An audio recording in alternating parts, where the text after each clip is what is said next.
we're launching a beta test of a kind of advertising that's different from the banner ads that have been our main source of revenue and advertising. We have banner ads, and we have sponsorships that are a kind of have a banner component and other kinds of advertising to them. But we decided it was important to try some other things that maybe took better advantage of what the internet makes possible. And one thing we got very intrigued by recently was watching marketers, both for-profits and non-profit organizations and governments, people who want to communicate, watching them use Twitter and their own RSS feeds to communicate to their audiences. It's a growing phenomenon that people are doing this. And one thing it has is an element of immediacy to it. In other words, the marketer can communicate several times even the same day, whereas a banner ad is likely, to be changed out maybe every couple of weeks. So we're creating a beta test called MinnPost Real-Time Ads, in which we will take marketers ranging from nonprofits to government agencies to companies selling things who have RSS feeds. Maybe they've been marketing on Twitter or through other RSS feeds, and give them a space on our site in which they can update their own messages frequently, and create a place on the site where the reader can know that they can go to get ads with a great deal of immediacy, that they'll get the latest messages from a lot of different marketers. And we're going to try it by giving it away free for a while to marketers in the community that we can see are already doing it because we're reading their feeds. It's all local. We appeal to a local audience, and we are looking for local advertisers. The national advertising business pays so little that on a CPM basis now that it's not really very promising. So this is all local. And the test will be done on a small scale, maybe somewhere between 8 and 16 or so advertisers. But this could be done on a very big scale. You could think it could become kind of like a new version of classified ads, in which many, many players at a low price point can communicate regularly to our audience.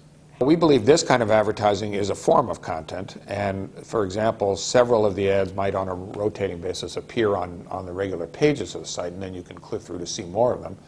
But for example, if the Department of Transportation is putting out an RSS feed about construction tie-ups around the city, and if they would pay a small amount of money to put that on our site, that would be interesting information to our readers, or whether there are parking spaces available at the airport, or what a restaurant has on its menu as a special tonight for dinner. These are the kinds of things that could change every day and actually would be, I think, of interest to readers.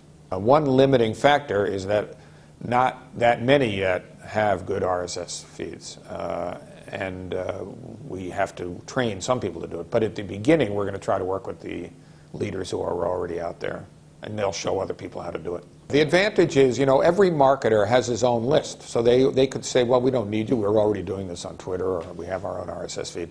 But the advantage is for them to reach new people, because we would be creating a kind of marketplace of immediacy. We would be creating a place where readers who want to see a lot of different kinds of recent messages can go. And if we had enough marketers, we could start to classify the ads by categories. For example, if we had a lot of restaurants, well, you could look at only the restaurants and see what restaurants have for dinner today. And then if we had even more, you could break it down by the restaurants in different parts of the community.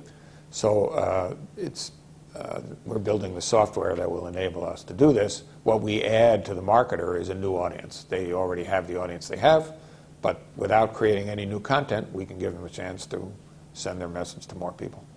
It'll be, on an out-of-pocket basis, clearly a lot cheaper than banner advertising, and that opens the opportunity for us to reach people who don't want to pay as much as banner ads cost, but it won't be sold on a CPM basis, because much of the use of it will be on advertising-only pages. So in that respect, it's more like classified in the old days when readers would go to a section and actually look at the ads because they were looking for it as content.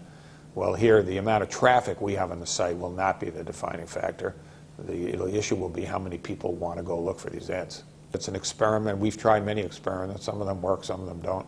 we don't get too worried about the ones that don't, and I'm a big believer in that you have to try a lot of things and get a few victories. Our technology director, Carl Pearson Cater, worked with me on the basic idea, and then he has used 2 outside people to help build it, and there is some work that goes into that, and if it works well, we might be able to get some benefit by sharing that with other people who want to use it. Oh, sure, selling it as like Yeah, a white label either solution. in one way or another, either selling the software or providing a service to people. But that's down the road. We have to first see if it works.